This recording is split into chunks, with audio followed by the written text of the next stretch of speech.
दोस्तों जो हमारा नेक्स्ट टॉपिक है वो ये है कि देखो भारत में कार्ड का टोकनाइजेशन। ठीक है। अब इस चीज को समझना कि क्या है ये। आपने देखा होगा कि जिस तरह से इंटरनेट का जो प्राइसेस है वो डाउन हुआ है, तो उसके कारण अब जो है लोग जो है ज़्यादातर डिजिटल चीज़ों के ऊपर ज़्यादा बढ़ रहे हैं। जब आप कहीं पेट्रोल भरवाते हैं, फिर कोई और ट्रांज़ैक्शन करते हैं या फिर आप किसी शॉप पे ट्रांज़ैक्शन करते हैं, तो आपने देखा होगा वो आपसे पिन भी माँगते हैं, आपकी एक्सपायरी डेट भी डालते हैं और भी सारी चीज़ें डालते हैं। तो वो उन्हीं सब में काफ़ी ज़्यादा झोल जो है इन फ्यूचर में किया जा सकता है। तो इसके कारण अभी क्या है, भारत में अब कार्ड का टोकनाइजेशन किया जाएगा। तो ये क्या है इसको समझेंगे अच्छे से। तो लेकिन यूपीएससी के लिए क्यों इंपॉर्टेंट है? यूपीएससी के लिए इसमें टर्मिनोलॉजी जो है टोकनाइजेशन, ये हमारे लिए एक नए न्यू वर्ड आया है। तो हो सकता है कि यूपीएससी जो है इसमें से न्यू वर्ड आपको जो है निकाल के दे। तो जिस वजह से मैं कह सकता हूं कि इसलिए ही जो है ये टॉपिक हमारे लिए इंपॉर्टेंट हो जाता है। अभी हुआ क्या, अभी हाल ही में अगर बात करें तो आरबीआई ने क्या किया कि भाई जैसे कि हमारी ऑनलाइन जो शॉप्स होती हैं या फिर पीओटी जिसको पॉस मशीन कहते हैं, ठीक है, और इन ऐप जो लेन देन होता है जैसे कि ऐप के थ्रू जो ट्रांजेक्शन हो जाती हैं, तो उन सभी क्रेडिट कार्ड्स या फिर डेबिट कार्ड के लिए टोकनाइजेशन अब अनिवार्य कर दिया गया है। इसका मतलब यहाँ पे, हालांकि पहले समझ लो कि टोकनाइजेशन के लिए कोई सेवा शुल्क मतलब कुछ नहीं लिया जाएगा। तो ये होता है क्या, पहले इस चीज को समझते हैं। देखो इसमें ये होता है कि 1 अक्टूबर से हालांकि कार्ड टोकनाइजेशन देश भर में लागू हो गया है। इसका मकसद ये होता है कि ग्राहक को ऑनलाइन ट्रांजेक्शन के समय उसके बाद अधिक सुरक्षा प्रदान करना, यानी कि एक तो जब कर रहा हो, फीड कर रहा हो, उसके बाद भी उसके जो है मतलब कि चीज़ों को जो है सुरक्षा प्रदान करनी है। इसमें ये होता है कि कोई भी आप पासवर्ड सेव नहीं कर सकते हैं।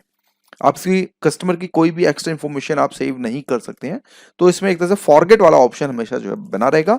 तो इसी को हम जो है टोकनाइजेशन के तौर पे जो हम देखने की कोशिश कर रहे हैं।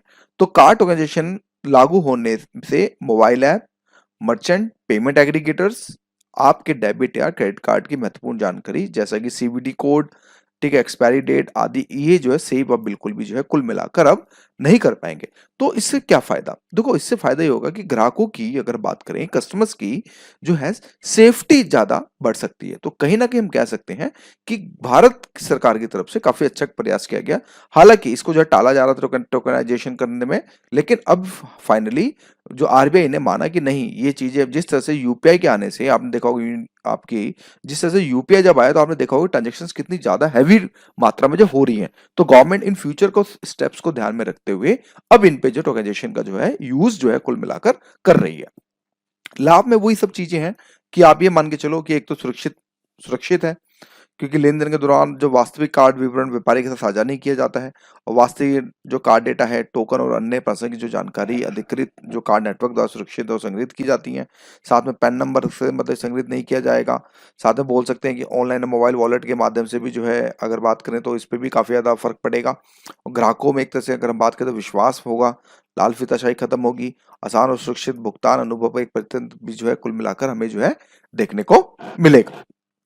इसके साथ-साथ बात करें अगर हम भारत में, देखो यहाँ से एक एमसीक्यू भी बन सकता है, क्योंकि जिस तरह से देखो कि यूपीएससी हमेशा इनोवेटिव क्वेश्चंस बनाने की कोशिश करता है। तो भारत में कार्ड भुगतान की स्थिति की अगर बात करें, तो आरबीआई की जो रिपोर्ट 2021 और 22 में, उसमें ये पता चला कि क्रेडिट कार्ड के माध्यम से जो किए गए भुगतान लेन-देन की मात्रा अब 27% से बढ़कर 54% हो गई। यानी कि जो क्रेडिट कार्ड जो यूज करते हैं, अब ज्यादातर जो पेमेंट जो करते हैं वो करीब पहले 27% था, अब जो है 54, यानी ऑलमोस्ट डबल हो गया है। इसी की जैसे जुलाई 2022 के अगर हम आंकड़ों को देखें तो हमें ये भी पता चलता है कि क्रेडिट कार्डों की संख्या भारत में जो है 8 करोड़ के आसपास है, वहीं डेबिट कार्ड की संख्या जो है करीब 92 करोड़ के आसपास है। देख रहे हैं कितना फर्क है। तो इस चीज को याद रखना कि देखो ये नंबर्स मैंने इसलिए दिखाया दोस्तों, क्योंकि ये थोड़ा कहीं ना कहीं जब मान लो कोटेशन में या फिर नंबर्स के साथ अगर कोई स्टेटमेंट डाले, तो at least you have some rough idea कि हाँ ठीक है यार, भारत में अगर मान लो 90 करोड़ हैं तो 8 करोड़ के आसपास मतलब इतने क्रेडिट कार्ड्स हमारे देश के अंदर हैं। तो ये मैं कह सकता हूँ कि एक हमारे लिए काफी अच्छा है पहला में जो देखने को यहाँ पर मिल रही है। तो दोस्तों जो हमारा नेक्स्ट टॉपिक है वो ये है कि देखो एशियाई पाम ऑयल गठबंधन। पहले समझते हैं यूपीएससी के लिए क्यों इंपॉर्टेंट है।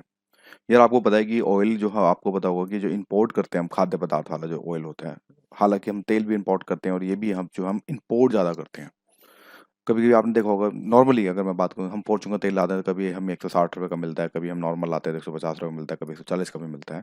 तो जिसके कारण भी तेल की कीमतों बढ़ने से एक जो नॉर्मल हाउस होल्ड होता है उसके मतलब उसका जो बैलेंस होता है, जो उसका बजट होता है, बिगड़ सकता है। वो पाम ऑयल काफ़ी ज़्यादा फेमस भी रहा है, सुर्खियों में भी रहा है, और इवन आपने देखा होगा कि जिस तरह से इंडोनेशिया ने बयान दिया था कश्मीर के ऊपर, तो उसको भी देखते हुए पाम ऑयल, इंटरनेशनल डिप्लोमेसी को देखते हुए पाम ऑयल जो है थोड़ा इंपॉर्टेंट हो जाता है। जिसने बोला था कि भाई 370 हटने से जो वहाँ के फ्रीडम खत्म हो गई है, मतलब कि कहने का मतलब ये है कि इंडिया के अगेंस्ट जो है मतलब की बात करी थी, तो जिसके कारण मोदी सरकार ने जो है पाम ऑयल को जो है फिलहाल कुछ टाइम के लिए रोक भी दिया था।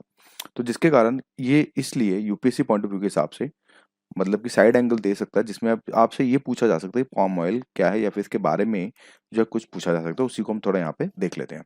तो देखो खबरों में क्यों है भाई, एशिया के जो 5 प्रमुख जो पाम ऑयल आयातक जो देश हैं, जिसके अंदर भारत, पाकिस्तान, श्रीलंका, बांग्लादेश, नेपाल। अब ध्यान से समझना, जो ये पांचों पांचों कंट्री हैं साउथ एशिया की कंट्री हैं, और इस चीज को आपने ये याद रखना है कि ये पांचों पांचों जो कंट्री हैं वो कहीं ना कहीं आयात करती हैं। किसका? खाद्य तेल का, जिसके अंदर संघों ने एशियाई पाम ऑयल गठबंधन। अब देखो इन पांचों देशों ने क्या किया कि खाद्य तेल उद्योग संघों ने एशियाई पाम ऑयल गठबंधन, जिसको हम एशियन पाम ऑयल अलायंस के तौर पे समझते हैं, इसके निर्माण के लिए एक सहमति प्राप्त की। जो भी अब देखो उद्योग संघ का मतलब ये होता है कि जैसे कि मान के चलो यार, भारत में जो जो प्रमुख जो लोग हैं जो तेल बना रहे हैं, मतलब तेल इंपोर्ट कर रहे हैं या फिर जो कर रहे हैं, तो उन संघों को मिलाकर अब एक मिला के एक तरह से एशियन पाम ऑयल एक अलायंस बनाया जाएगा, राइट।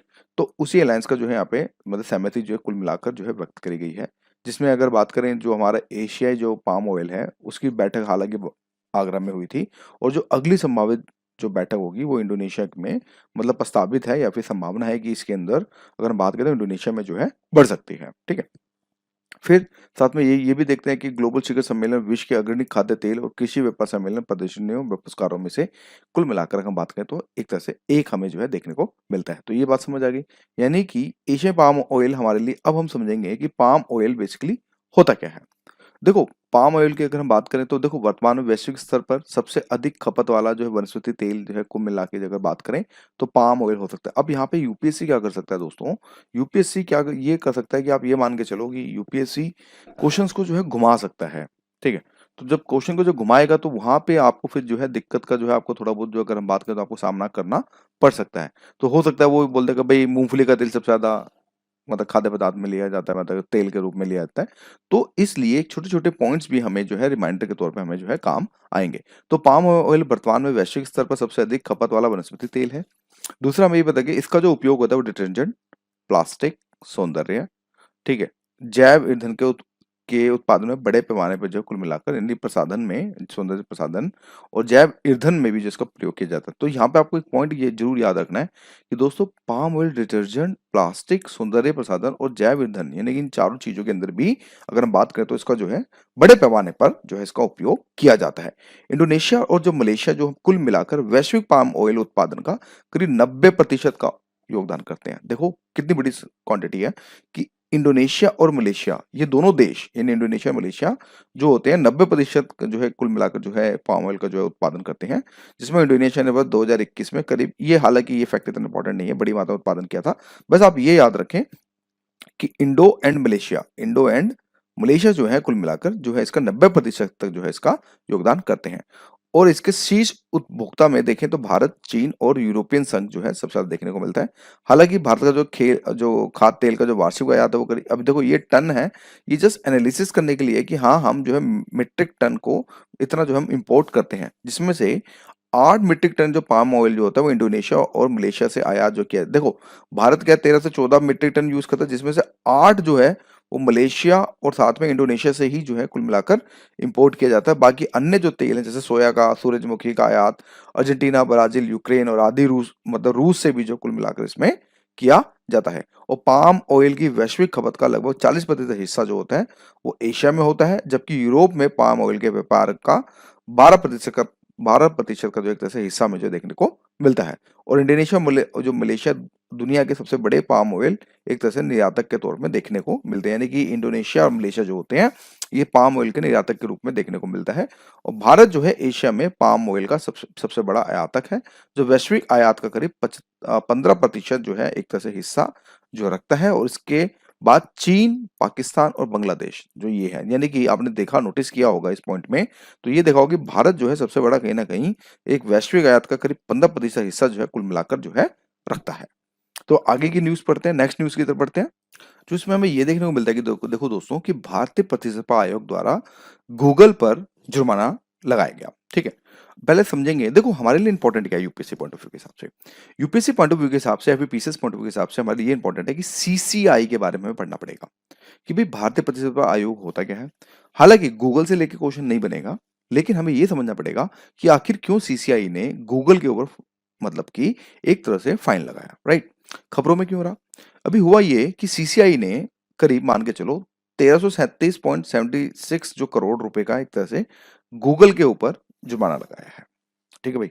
अभी जुर्माना यार आप खुद सोचो, जब 1337 करोड़ रुपए के आसपास यानी से 1338 ही मान लो आप, ऑलमोस्ट इतना बड़ा अमाउंट पे गूगल पे एक तरह से फाइन लगाए।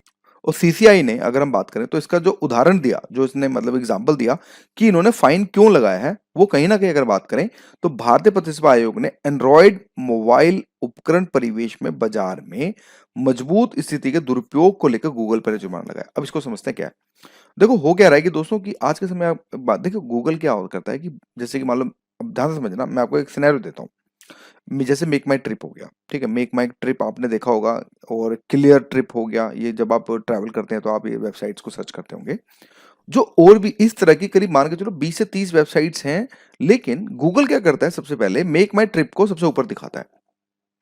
हालांकि एड एड शो करती है कि एड, हाँ कि एड के थ्रू पेड है, लेकिन तो ये एक रीजन होता है कि भाई किसी एक कंपनी की तरफ मतलब ज्यादा फोकस करना, उसे पैसा ले लिया गया चुपचाप, धीरे धीरे बैकएंड में धीरे धीरे चुपचाप ले लिया गया।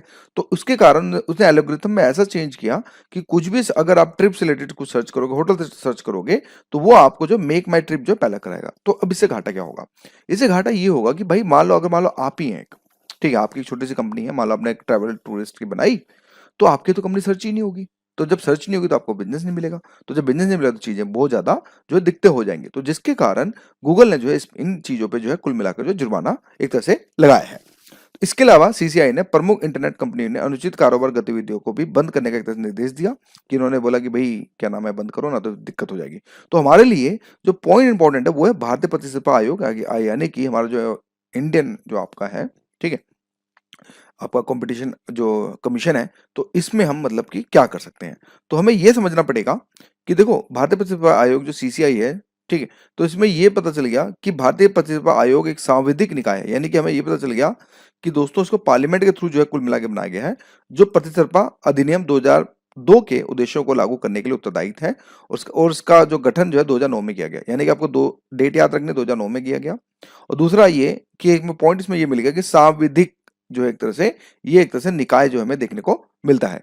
और राघवन समिति की सिफारिशों पे देखो, राघवन समिति की सिफारिशों के आधार पर ही एकाधिकार और प्रतिनिधात्मक व्यापार व्यापार अधिनियम एमआरपीटी एक्ट 1969 को निरस्त कर इसे प्रतिस्पर्धा अधिनियम 2002 में प्रतिस्थापित जो है कुल मिलाकर कर दिया गया। यानी कि जो राघवन जो समिति है उसकी सिफारिशों के आधार पर ही जो है कुल मिला के बात करें तो सीसीआई का जो गठन जो है किया गया। तो आपके लिए ये अगर बात करें तो ये फैक्ट है, इस फैक्ट को जो आप प्लीज जो मतलब कि रिमाइंड करने की मतलब याद रखने की जो है प्लीज कोशिश कीजिएगा। तो इसकी संरचना, अब देखो क्वेश्चन यहां से बन सकता है कि सीसीआई की संरचना क्या है।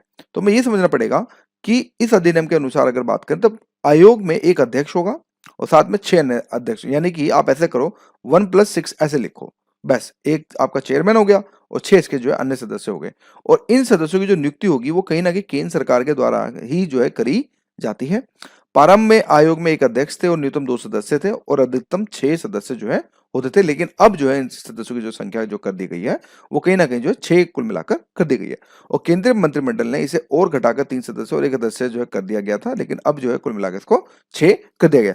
आयोग की ताकत को कम करने के पीछे मुख्य विचार निगमों की व्यापक प्रक्रिया प्रोत्साहित करने और देश में अधिक रोजगार के अवसरों के सुनवाई में तेजी बदलाव और तेजी से अनुमोदन का उत्पादन करने के लिए मतलब कुल मिला के ये करना जो हमें देखने को मिलता था।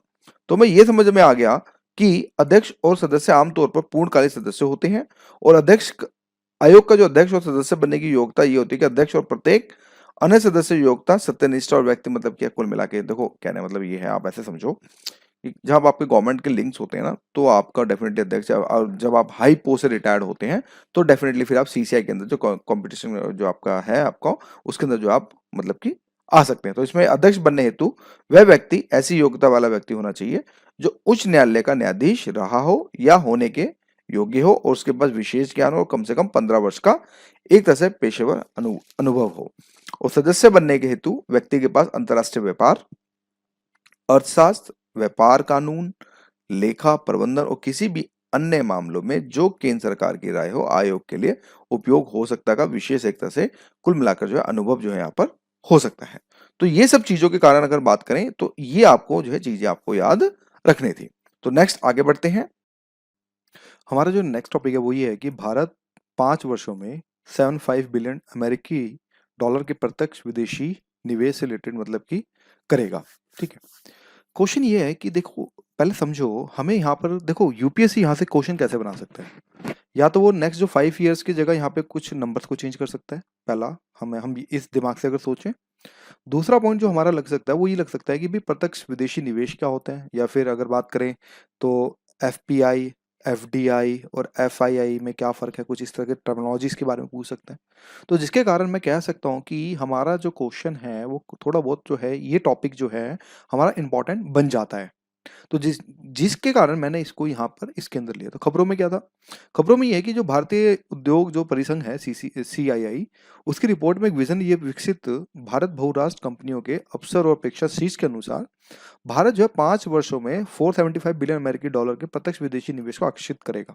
यानी कि सीसीआई की एक तो रिपोर्ट ये निकल के आई कि भाई 5 वर्षों के अंदर जब 475 बिलियन डॉलर करेगा। ठीक है, तो अब इस कंटेस्ट को हमने समझ गए हैं। अब इसमें लेकिन हमें क्या समझने की जरूरत है? देखो ये रिपोर्ट का निष्कर्ष ये इतने इंपॉर्टेंट नहीं है, लेकिन जस्ट आपको समझाने के लिए दे रखे हैं कि जस्ट आपको समझाने के दे रखा है कि हाँ ठीक है, जैसे कि भारत में कार्यरत 71% जो बहुराष्ट्रीय कंपनियां हैं वो देश को अपने वैश्विक विस्तार के लिए महत्वपूर्ण गतिविधि मानती हैं। यानी कि भारत में कार्यरत 71% जो आपकी अगर हम बात करें तो बहुराष्ट्रीय जो निगम है वो देश को अपने वैश्विक विस्तार के लिए महत्वपूर्ण कदम मानते हैं। फिर ये भी पता चलता है कि भारत ने पिछले एक दशक में एफडीआई में लगातार वृद्धि दर्ज करी। अब देखो यहाँ से भी स्टेटमेंट जारी किया जा सकता है यूपीएससी के द्वारा। देखो यहाँ पे एक दशक में एफडीआई में लगातार वृद्धि दर्ज करी गई। यूपीएससी हो सकता है यहाँ से क्वेश्चन बना के दे दे कि कुछ टाइम तक लगातार वृद्धि देखने को मिली, फिर साथ में नकारात्मक हमें वृद्धि भी देखने को मिली। मैंने कि जो पॉइंट्स है तो वो स्टेटमेंट वहां पे हम बात करें तो गलत हो जाएगी। जिसमें वित्तीय वर्ष 2022 में अगर देखें तो महामारी और भू राजनीतिक विकास के प्रभाव के बावजूद भी हमने करीब मान के चलो 85 बिलियन डॉलर के आसपास अमेरिकी डॉलर जो है प्राप्त हुए। और 85 बिलियन डॉलर का मतलब यानी कि 1 बिलियन डॉलर में करीब 8,000 करोड़ रुपए होते हैं 1 बिलियन डॉलर के अंदर। तो उसके हिसाब से आप समझ सकते हैं कि कितनी बड़ी एक रकम जो है हमें देखने को मिलती है। इसके साथ साथ भारत को वैश्विक मूल्य श्रृंखलाओं में एक उभरते हुए विनिर्माण केंद्र, विकसित होते उपभोक्ता बाजार, वर्तमान में डिजिटल परिवर्तन के केंद्र के रूप में भी देखा जा सकता है। यानी कि जैसे कि आपको पता होगा कि भारत जो है वैश्विक अगर बात करें तो मूल्य में एक उभरते हुए विनिर्माण केंद्र भी है। और जिस तरह से जियो के आने से, जिस तरह से अगर बात है डिजिटल परिवर्तन परिवर्तन जो है, अब ज़्यादातर चीज़ें अब क्या हो रही हैं, अब ज़्यादातर चीज़ें अब ऐप बेस्ड एग्रीगेटर्स के तौर पे जो हमें देखने को मिल रही हैं। फिर 60% से जो अधिक बहुराष्ट्रीय कंपनियों ने माना है कि विगत 3 वर्षों में व्यापारिक वातावरण में सुधार होगा। ये मतलब रिपोर्ट के कुछ मिला के कुछ निष्कर्ष, हालांकि इंपॉर्टेंट नहीं है, जस्ट देखते चले जाएंगे ये रिपोर्ट के कि हाँ कि कुछ हमारे लिए थोड़ी बहुत चीज़ें मतलब है। हमारे लिए मोस्ट इंपोर्टेंट पॉइंट वो ये है कि भाई प्रत्यक्ष विदेशी निवेश क्या होता है। ठीक है, तो अगर देखें प्रत्यक्ष विदेशी निवेश किसी देश के फर्म या व्यक्ति द्वारा दूसरे देश में स्थित व्यवसाय गतिविधियों में किया गया निवेश होता है।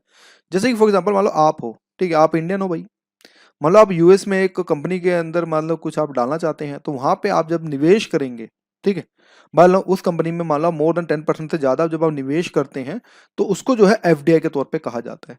अगर आप 10% से कम नीचे करेंगे तो फिर आप जो हो जाएंगे वो हो जाएंगे आप एफपीआई। ठीक है, फॉरेन पोर्टफोलियो इन्वेस्टमेंट। लेकिन जब आप 10% के साथ प्लस अगर करेंगे निवेश, मतलब तो उसमें फिर आप एफडीआई यानी कि फॉरेन डायरेक्ट इन्वेस्टमेंट के तौर पे, ये गवर्नमेंट का अपना आंशिक तौर पे अगर बात करें तो कंक्लूजन ये निकल के आया था। तो यहाँ पे ये देखने को मिलता है दोस्तों कि प्रत्यक्ष विदेशी निवेश किसी देश के फर्म या व्यक्ति द्वारा दूसरे देशों में स्थित व्यवसाय गतिविधियों में किया गया निवेश होता है।